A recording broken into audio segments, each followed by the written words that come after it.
We wanted to take the White House was awesome and set that setting, but then it's like let's raise the stakes, make it more international, bring more people, and put it out on the street. Take it to London, which is such an adventurous, amazing city to film that action. And then also we got to deepen the characters and those relationships. So that was a great thing about the first one was how much you cared about these guys. But in this, you care even more because you've now been. This is your second major journey with them, and you watch them go through the first one. So you really care about how they're coming through this together, and you watch even their relationships deepen.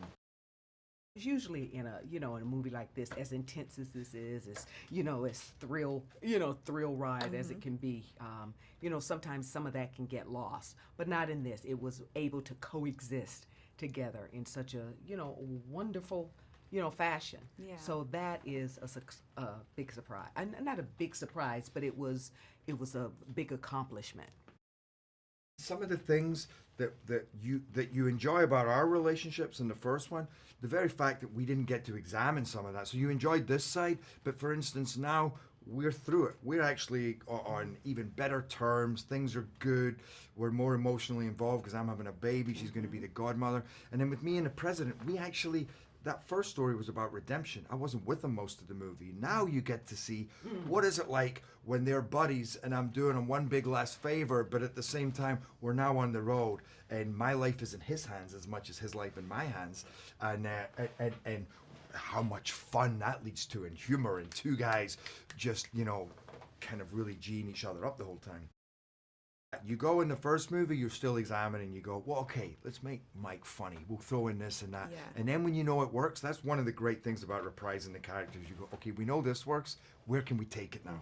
Where can we take that humor or his attitude towards certain things, or how much shit he can even give the president when moments are tough? You know, you go, what? What did you just say? Which I loved. The biggest laugh in the movie when I was watching it was her line with me in the chopper, and it's like she brings that gravitas and that charisma and that power, but also great humor and personality, which only Angela Bassett could bring like that. When no matter how much you're ready for that, it's always more than you thought it was going to be. And sometimes you even think up a lot of these situations, and then when you're doing it, you go, what was I thinking of? Because what is one line in the script can be a whole day's filming and doing something, it's like they're junted forward in the chopper. That is this, like 1,000 times, falling off the seat, and you go, can we just maybe make it that they're strapped in and, everything's fine, and it's that for 3 months. Well, I love the chase scenes in the city. That was great. That was different. Yeah. I love that. Rip roar through the streets. We had a blast. I mean, we were having fun in that car, and then into it, and then when you stop, you gotta laugh at times because you're like, this is ridiculous. Using more and more of the car. But I also loved the attack scene that we have at the end of the movie. There was something really special about how we shot that, how it looks, and it was very tough because in every take, for the whole sequence, there's just 6 takes. It's all handheld.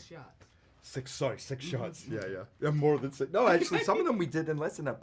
But yeah, 6 shots for this whole end sequence, which meant every time you were doing something, there was 40 to 50 things that had to happen in that shot for them to go right, or else you had to do it again. And sometimes you get to the end, you go, oh my God, we go here, and I reloaded fine, and this guy fell, and then some wouldn't explode there, or this person would miss their entrance. And but when you watch that in a movie, I think it's my favorite part of the movie as well.